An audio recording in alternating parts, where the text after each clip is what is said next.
Hi, I'm Amy Cervini. I'm Hillary Gardner. And I'm Melissa Stilianu. And we are Duchess. When we started singing together, we discovered that humor, collaboration, and yes, imperfection were essential ingredients for our signature style of harmony. We're setting out to explore what harmony means to creative people from all walks of life, and to learn how they find joy and success in their chosen field. Along the way, there's sure to be laughter, storytelling, and probably hijinks. That's just who we are. We are so pleased to have as our guest this afternoon Mr. John Dokes, who just released his first solo album entitled Forever Reasons on Rondette Jazz, and we're very happy to have you here. Happy to be here. Thanks for having me. You're welcome. Now, John, I have to let you know, I was really lobbying for this to be a one-on-one interview today. But the girls of Duchess know me pretty well, and so they're here to chaperone, essentially, and perhaps participate a little. I saw you dancing, so they're here to chaperone the both of us. Hey. I'm blushing already. While we're at it, why don't I just put it out there? You and Hillary have a history. Wait a minute. Hey now. Oh. For the record, I am a married man. Yes. Not to me. And Hillary is also married, but I mean musically. Yes. And that is true. Yes. It has been really such a pleasure that Hillary brought us into, a world where we know you and where I've gotten to dance with you on one occasion, hopefully to be repeated someday. Of course. I'm a very big fan. So thank you, Hillary, for introducing me to John. You're welcome, ladies. You're welcome, listeners, if you're just about to discover John Dokes. And the reason Hillary introduced us to you is because we did a gig with, was that the first time when we met John, was on the George G gig in July? A couple of summers ago? So we were on the same bill on July 4th, 2015. Something or other. Yeah. And it was just lovely. It seemed like I knew you. I felt like I knew you. I know. That can't have been the first time, but that was the first time we danced. So that's why that date is etched in my mind. Yeah, with the George G Swing Orchestra. You and I sang together for some years. For some years, yes. On that orchestra. Always a good time. I still sing with that orchestra. And you still sing with that orchestra. You've done one CD with John Dokes Sings, George G Swings, or reversed. I don't know which. Yes, I did the singing. George did not do the singing on it. And then we're both on Swing Makes You Happy. Yes, but you appeared on my first recording. We did ornithology together. That was the John Dokes Yes, Sings, George that's G true. Swings. That's right. That first recorded duet. So it should have been John Dokes Sings and Hillary and George G Swings. Yeah, that was a good time. Reprint. Yeah. On the reissue, we'll correct that. I was looking for that credit. I was listening to that track today. I was like, wait a second. I know that voice. That's Hillary. Yes. Yeah. And I hope that I'll get to hear you guys sing together again sometime. Well, Yes. anything could happen. God, who knows? Who knows? Maybe even Duchess and Dokes has a ring to it. Ooh, it sure does. I've got some ideas. So congratulations on the record coming out. you. It was in August that it came out? It came out August 21st, yes. Very August nice. 21st. Yes, that was it's a beautiful. very interesting day. Right, yes. The record came out, and I had a PR crisis at work, so it was a great day. Oh my goodness. And tell us about work a little. So work is, I'm, you mean my day job work? Yeah, the PR crisis. I mean, that's, I guess, where... So I'm the Chief Marketing Officer for Accuweather, and I also have a second job there. I'm also the GM of the Accuweather Network, so I have two jobs, one company. GM is General Manager? Yes. That's pretty He's huge, a pretty big deal. right? Yeah. Yeah. Wow. Whoa. They keep me busy. Fascinating. Yeah. That there's anything else in your life when you do those two things there and then, wow. Well, I mean, it's made easier by the fact that I have a very good team that I work with, so that helps, keep me sane. So, as does my wife and my family. So, It's very impressive. Yeah. As we're all trying to keep our, balls in the air, so As to it speak. were. And finding it difficult enough without being the GM of anything. Yeah, exactly. Except for Melissa Stilianu Inc. the general manager of breakfast, and it's like more than I can handle most days. I noticed also in your bio that you're part of, or you work with, something called Culture Shift. Culture Shift, is that what it's called? Yeah, but I'd really like to hear you say it 3 times. Culture Shift, Culture Shift, Culture Shift. Yes. Yeah. Culture Shift Labs. Yeah, it's an organization that's dedicated to bringing diversity to higher levels at various organizations, whether it's in the C-suite or whether it's board seats across the country. So that's part of what they do. That's the main part that I advise on. That's great. Can you tell me, and I've heard this phrase a lot, it's probably pretty self-explanatory, but what is C-suite? Oh, it's the level sort of below the CEO of the company. So you have the chief executive officer, it's part of the C-suite. You have the chief marketing officer, that's my job. You have the CFO, chief financial officer, and so on, et cetera, et cetera. Wow. So all the C's. All the C's. All the chiefs. All the big chiefs, deal yes. people. I've heard people talking about let's get more women into the C-suite, and I'm like, okay, never sounds heard good. that before. Don't know what that means, but now I know. Yes. Might be why we're not in a C-suite. Maybe perhaps. Now that we know. Now that we know, we'll each come up with a job within let's do Duchess. it. We should have, we should have titles. Yeah. We do sort of have roles. I've got some titles. We do have roles. Actually, Melissa already is a member of the C-suite. The CNC Music Factory. What? How did I get that? It was in like, Downbeat, right? It was in our first feature for Downbeat.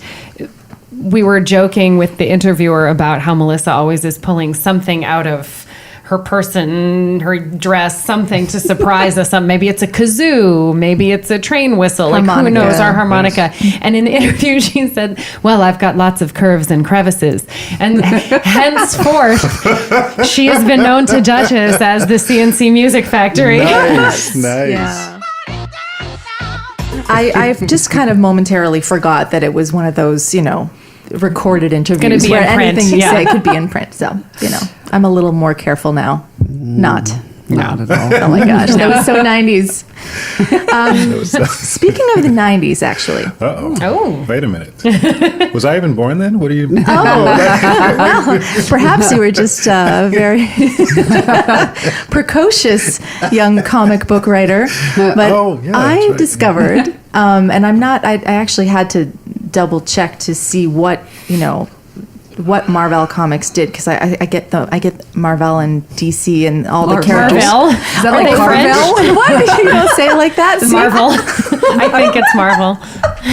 Oh, Canada. Or maybe I think that might just be Melissa. No, it's just me. I just Melissa. haven't heard it spoken very much. Is that because of your Canadian accent? Let's blame it on that. So yeah, now I get it. Marvel is like Thor and Iron Man and Spider-Man. That is. That's Oded. I heard him on the podcast. Yes. Oh, Oded. This is John Oded. Hey, Oded. How you doing? You can't see people at home, but Oded was doing a marvelous mime job over there. Marvel. Where do you get the makeup from? Marvelous. That's Use weird.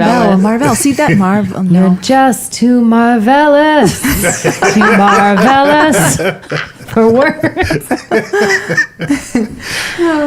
So I wanted to know about your history with that company and also with your writing history with them. I'm just very curious, since I have a 4.5-year-old who's into all this stuff. Yeah. So Marvel. I'm actually sort of an aside. They actually still use my voice on their tags to their videos. So when I was there, I relaunched Marvel's digital division, and part of that was creating content for our website and other things. And so we had a small budget at the time, and so I did some of the voiceovers, and one of them was Marvel, Your Universe. And so so you can hear that on some of the videos that are on Marvel. But my career at Marvel started back in the 90s. You're correct about that.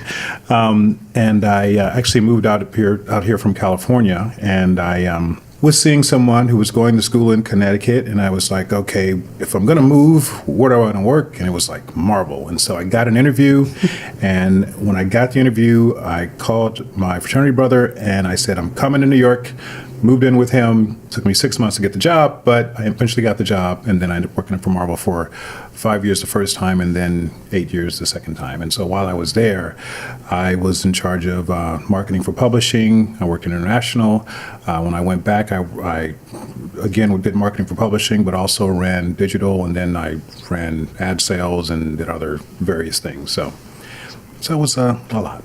But Whoa. and also, in between that time, I wrote a comic book called X-Force. Holy moly. See, I never knew that. That is so.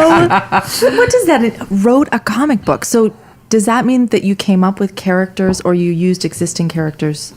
Exactly. Yeah. No, I mean, I did both. So Marvel has about 7,000 characters, probably more by now. The way that you write, or at least when I was there, the way that we wrote was you would come up with sort of a plot for the particular story you wanted to tell. Sometimes it would include existing characters. Sometimes you would create your own characters. In the case of that story, I created characters as well. And then you would hand off that to the artist, and then he would kind of draw the story around that concept, and then he would give it back to you. And then you would write the script over the art that he put together. And the editor would help it make all come together. Super cool. X-Force. X-Force. You realize now that we will ask you to please create a Duchess comic strip. I could. Duchess That would be comic awesome. book. That would be cool. Yes. I could see you guys in costume. Like that. Me too. Me too. You know, our superpower would be girl on girl harmony, you know, and we'll like put our wrists together and like Yes. chords will just emanate. So I don't know. I don't know how effective it would be. It's vanquishing evil, vanquishing misogynists in a single chord. Yes, I like it. This is so good. So good. I read an interview with someone, an interview with you online with, I can't remember who the person was, but he asked you if you were a superhero, what would your superpower be?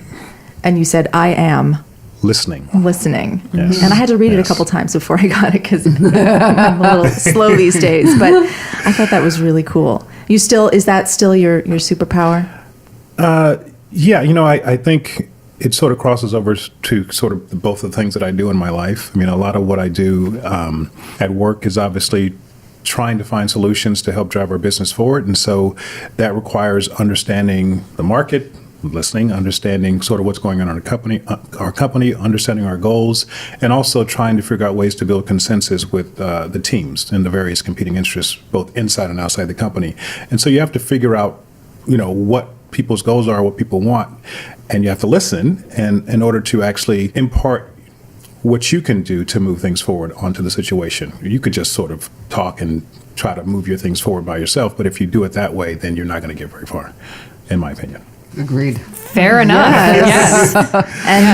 And clearly it works for you in your night pursuits. I know. Right? I know. That lull that you just heard was not because we disagreed or had any quibbles with what John said. We were all just staring dreamily at him as he spoke. You're going to make me do a spit take right here. I'll spit in this direction.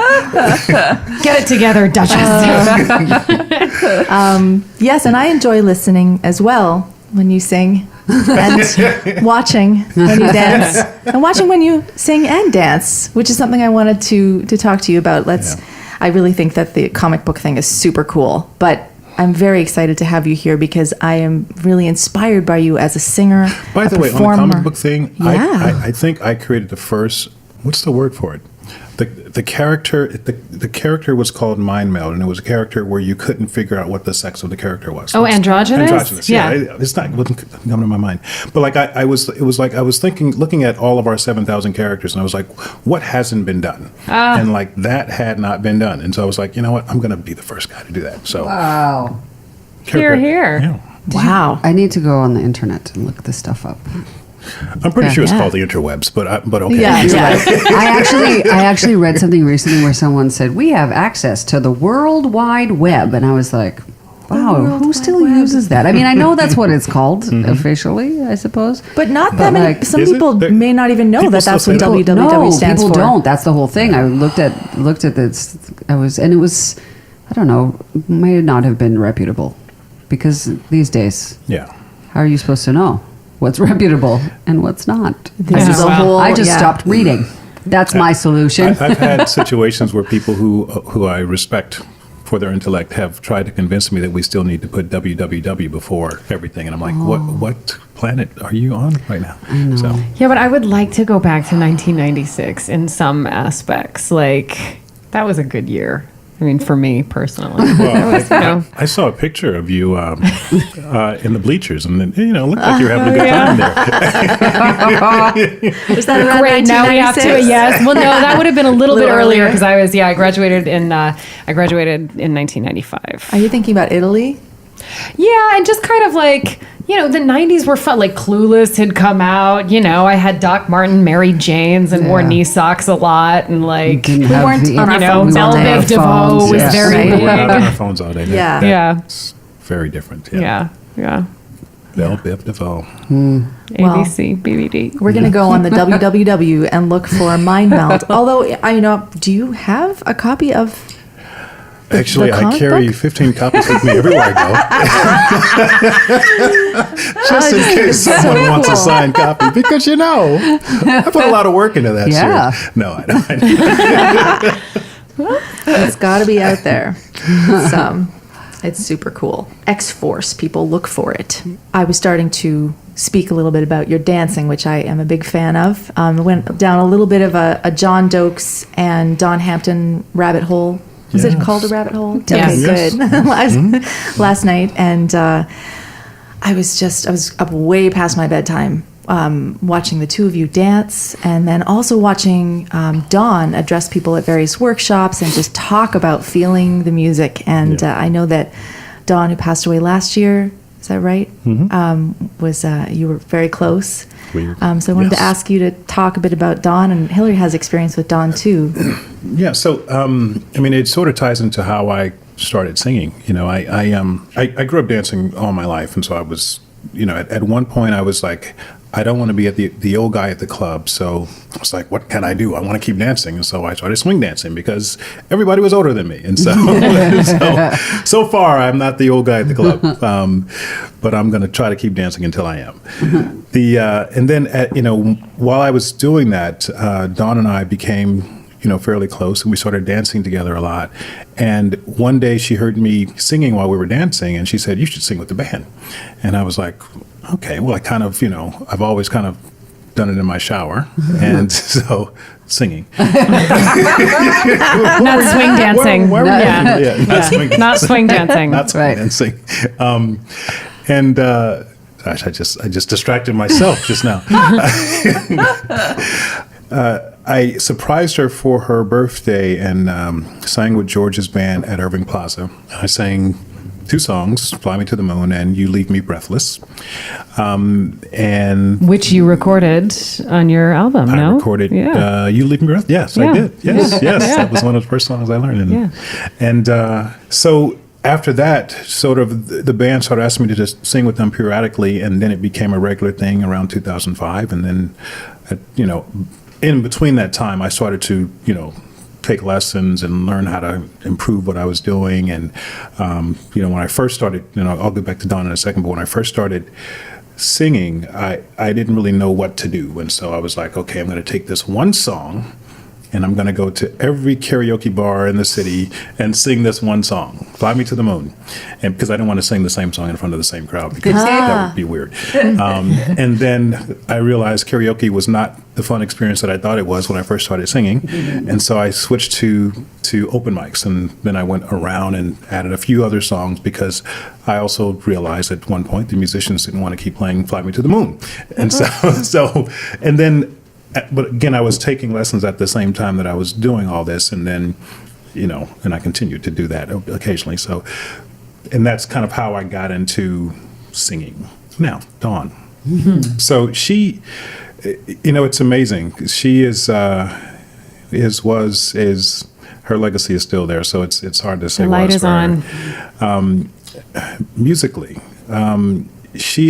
it's hard to describe the feeling of dancing with her. It's hard to describe that connection when you have somebody who knows every movement you're about to make and is pushing you to do like that thing in that spot. And we had that back and forth with each other, and we danced so probably hundreds of times together. And it's hard listening to certain songs still when I want to think about her, just because I know all of the options of the things that she would have done to that music.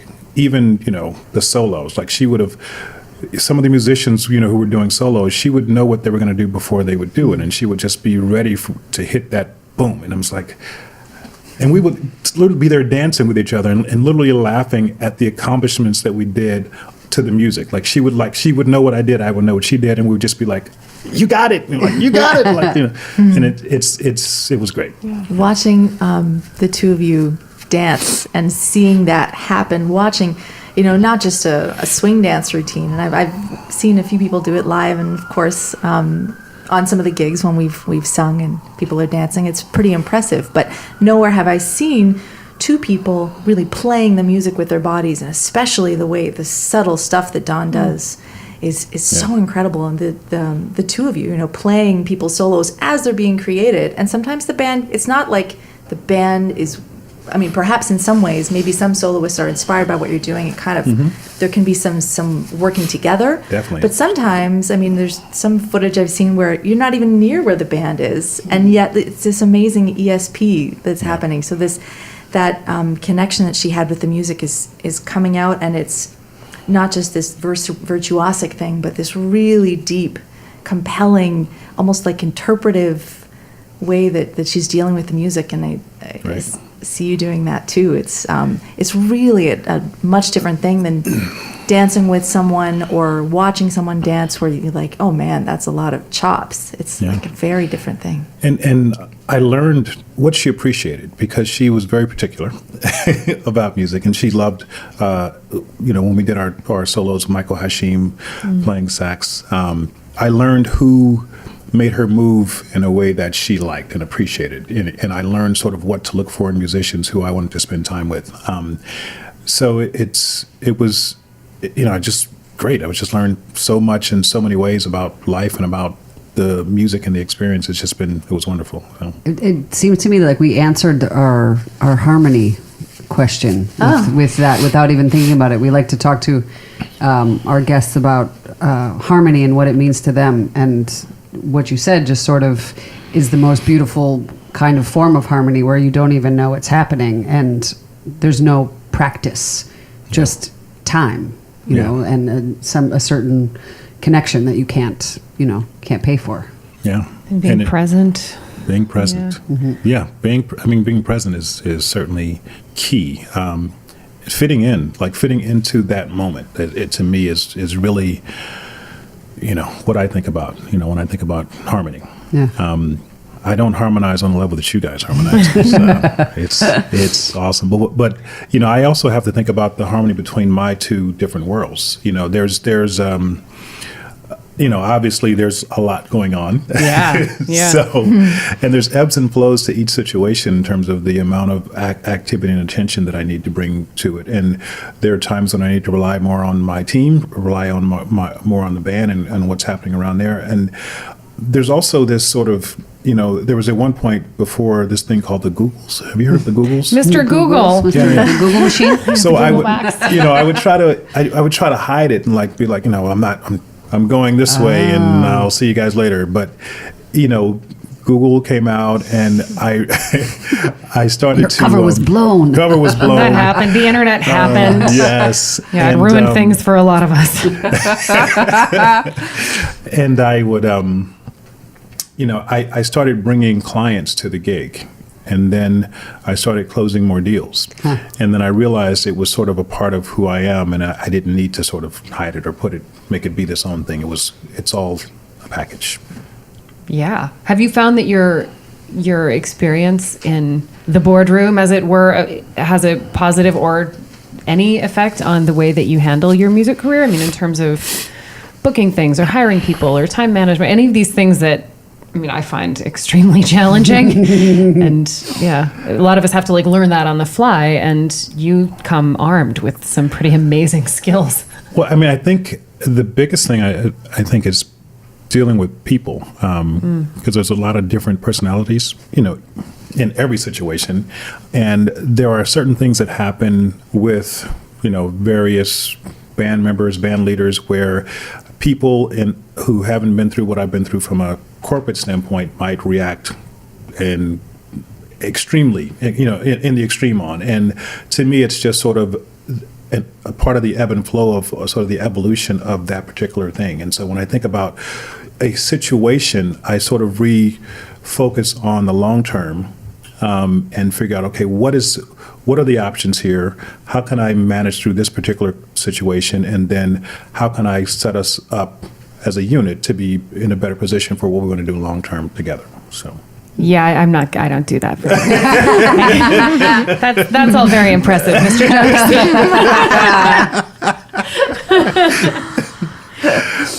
Dokes. The other part of that is, I think because I have this thing called work, which I do love. I love, being in that environment and working in the corporate world. But it's a different thing. And so when I get to jump on stage, there's a different joy that I have, and I feel like I appreciate that so much more because, I have this over here. And then when something bad happens over here, I sort of appreciate this a lot more. Yeah. So it's kind of like it goes back and forth. Yeah.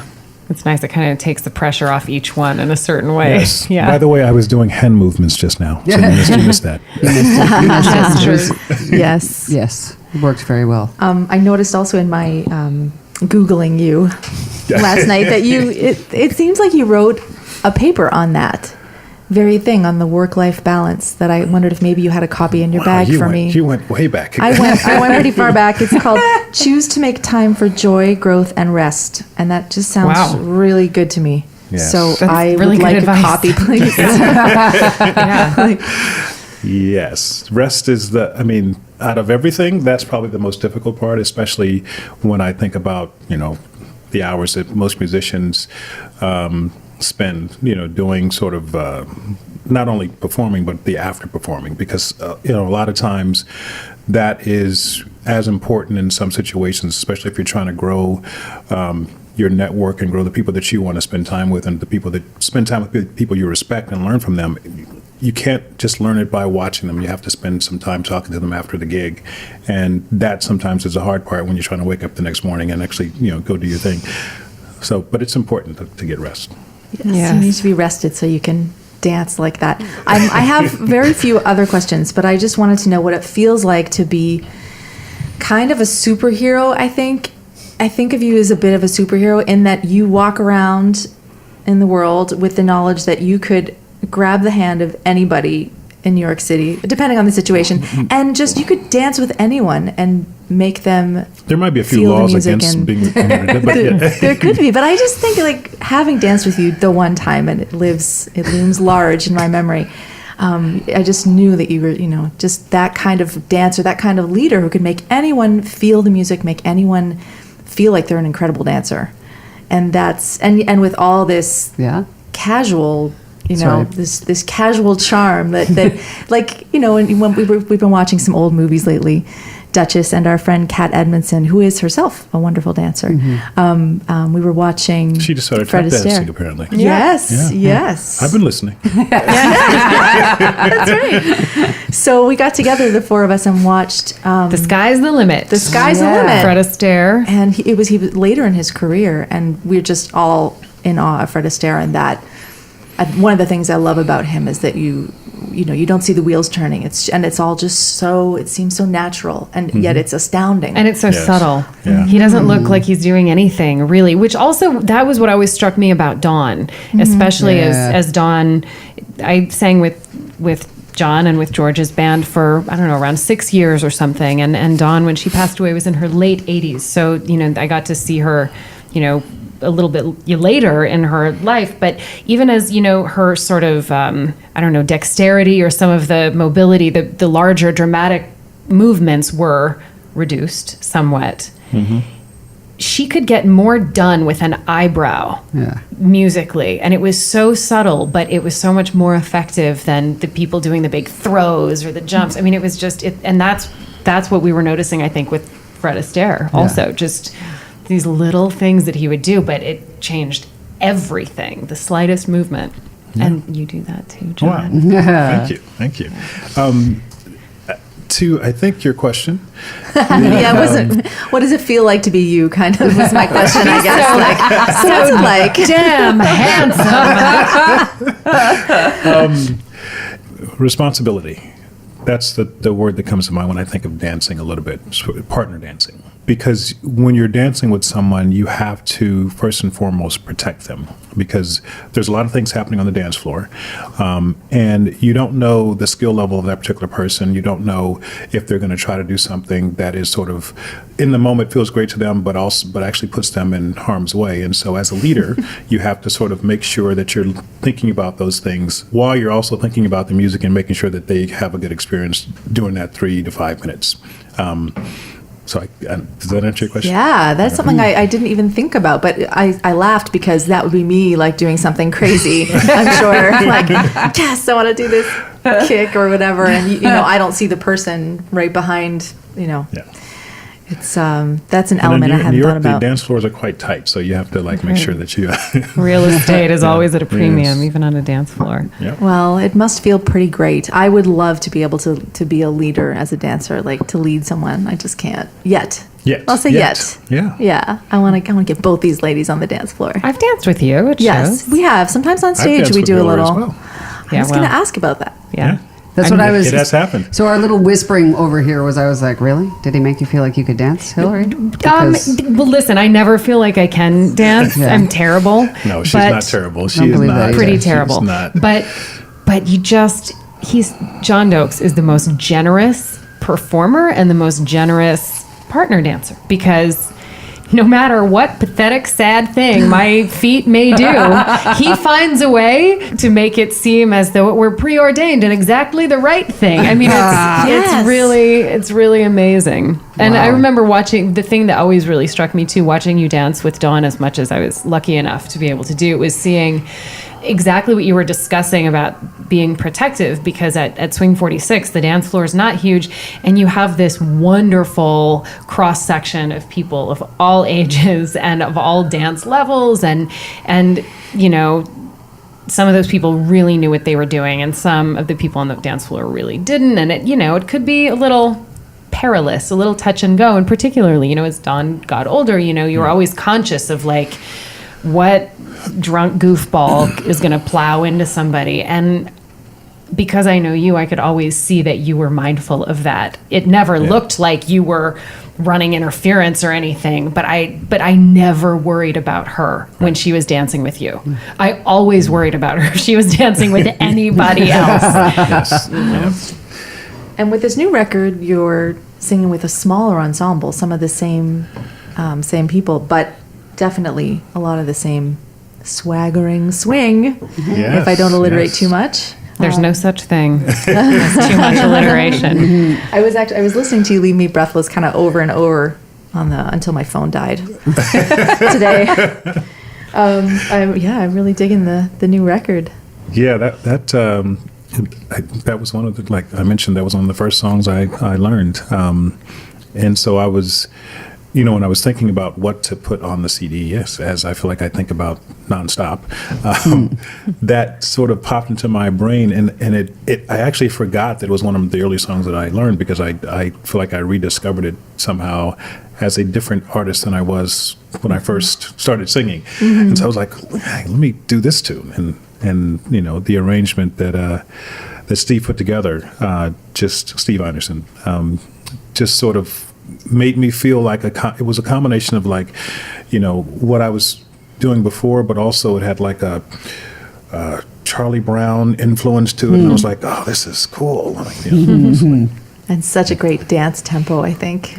yes, Yeah? yes, it is. Yes. Dancing a little bit on the subway platform. And that when I think about sort of the difference between the first CD and this one, when the first CD, I was like, okay, I'm a dancer. I want to make a CD for dancers, and so that's all I thought about. I didn't think about anything else. This one, it was really more toward making a CD that was more toward for musicians, I think, a little bit, and also more toward just things I wanted to do and sort of the legacy I wanted to have for this John Dokes at this point in my life. Snapshot. Although the Dokes would never talk about himself in the third person, so I like that. The Dokes. I think that's really, I mean, that's the best albums, or just sort of like, here's where I am right now. Yeah. And then it might not, hopefully it'll be different next time. Otherwise, Yeah. I mean, what are we doing? right. I mean, if you make the same record over and over again, you're in big trouble. Although, I don't know, it's worked well if for a it's- few people. if I can it's think working, of. yeah. Well, Are you going to name names, those people Hillary? I shall not know. That was really just kind of a Weisenheimer remark. I mean, although I could No, you probably think name about some it, names, yeah. but No, but that's really, There'll be a list of names on the blog. on the Exactly. blog. The notes. Hillary's rant. shit We list. should have. Yeah. We should actually just have a rant of the week. well, Maybe month. Maybe we'll do monthly Monthly rants. That's I think that might work better. I'm not sure I feel like you're trying to contain Hillary. It's not a wise idea in your that's gonna happen. experience. Yeah, I cannot be no. contained. My rage cannot be contained. So let's talk about where people can see you in New York City performing. I mean, So let's see. Every Tuesday night, if I'm in town, I am at Swing 46 with the George D. Swing Orchestra. I will be at Mesro hopefully soon. Yay! Yeah, man. nice. If Wow. I come down and you're not singing, will you dance with me? Yes. Yes. That was, I'll that have was to the get in line. easiest answer that I've had all day. well, speaking of answers, we do have a questionnaire. Before you do the questionnaire, I have Yes. to say something. Oh. And, Yes. and you may not want to include this, but I'm gonna try to say this anyway. But Okay. because it's truth. Okay. So, all right, you ready? Yeah. All right. So when I was an adolescent, Oh, yes. I love it when stories begin this way. there was a group that I adored. They were called Vanity Six. My adolescent brain liked them for adolescent reasons. The three of you, due to my mature, slightly intellectual brain, what that group did to my adolescent brain. Fantastic. Wow. Oh, yeah. Fantastic. Thank you. Well, right. like, frantically Google's Vanity Six. Exactly. Siri, how can we get to be more like the girls in Vanity Six? No, you don't need to be. You just need to be who you are. Thank you. Well, we're in a mutual admiration society. That's true. Yeah. Yes. Yes, indeed. Well, that was lovely. All right, Mr. Dokes, are you ready? No. You know these questions. If you've been listening, need to you know worry. these questions. Oh, I like when I don't know the answer to this one. Where were you born? I was born in Little Rock, Arkansas. Really? Yes. When I was 18 months, I told my parents we got to get the hell out of here. And then we moved to Oakland, California. All right. Oakland, California. We like Oakland. Yeah. We need to go back there. Let's do it. Yeah. Have some. Now I have to say, Yes. I still have family in Little Rock, so I didn't hate it that much, but Little Rock, Arkansas. Yeah. Have you been to Arkansas? No. I have not. I would guess that you hadn't been, but We used to just- drive down to Arizona like every year. So I went through a lot of Arizona? states. Yeah, my grandparents had a trailer Have there. you seen a map of the United States? well, it does start with an A, so there's that. I It was hesitated a because long I've been to drive. Birmingham, Alabama, and so I flew into Atlanta, and then we drove to Birmingham, Alabama, and I blocked it out. No offense, Birmingham. All right. What is your favorite drink? Macallan 12 Neat. Ooh, not a moment's hesitation. Ooh. Well, what song makes you dance? Okay, so I know. I mean, there are a lot of songs that make me dance. There is a song in particular that I find it hard not to dance to. So there's a song called Hot Music by this Soho. I think it's Soho Hot Music is how they describe it. But it's like a house dance song. I danced to it a lot more before I made the transition to swing. But when that song comes on, I still find it hard to not move.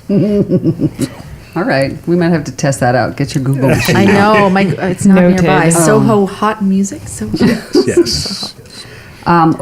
What profession other than your own would you like to attempt? You have so many. Is there anything else that you would like to What attempt? profession other than my own? So I guess writing. Does that count as a Sure. separate profession? 'Cause Sure. So I do want to write. I mean, I wrote a song on the CD, but I want to write more things in general. I tend to write. I think that might be on one of my bios. I actually write poetry when I'm angry, and I write fiction when like things get crazy around me. I start writing stories about different characters, and then when I'm sort of focused and concentrating, I write sort of business things. So. What profession would you not like to do? Oh, there's so many. Politician. Amen. What makes you laugh? Duchess.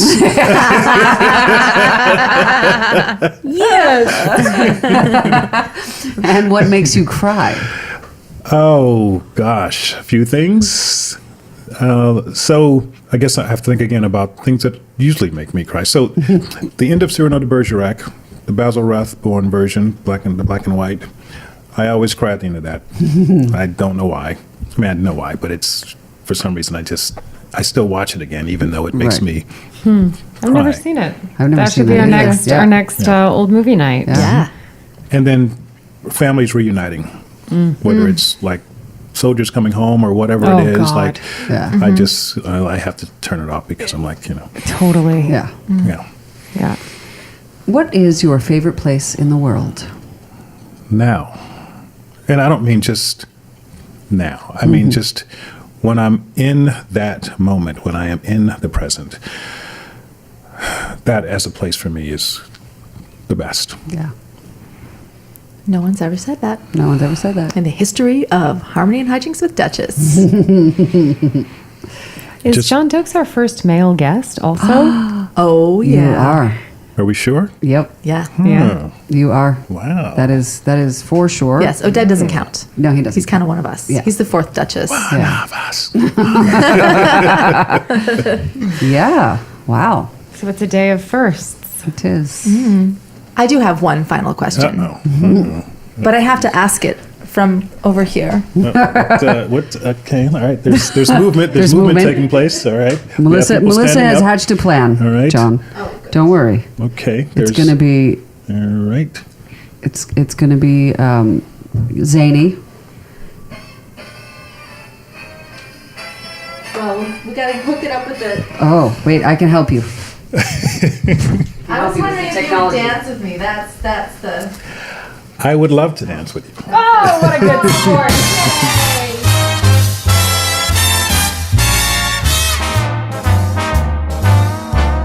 I love the East, I love the West, and North or South, they're both the best. But I'll only go there as a guest, 'cause I love being here with you. I love the sea, I love the shore, I love the Thanks for tuning in to this episode of Harmony and Hijinks. You can buy Laughing at Life wherever music is sold and through our website, duchesstrio.com. Follow us on Twitter, Instagram, and Facebook at Duchess Trio. And please subscribe to this podcast on iTunes, Stitcher, or your favorite podcatcher. See you next time on Harmony and Hijinks.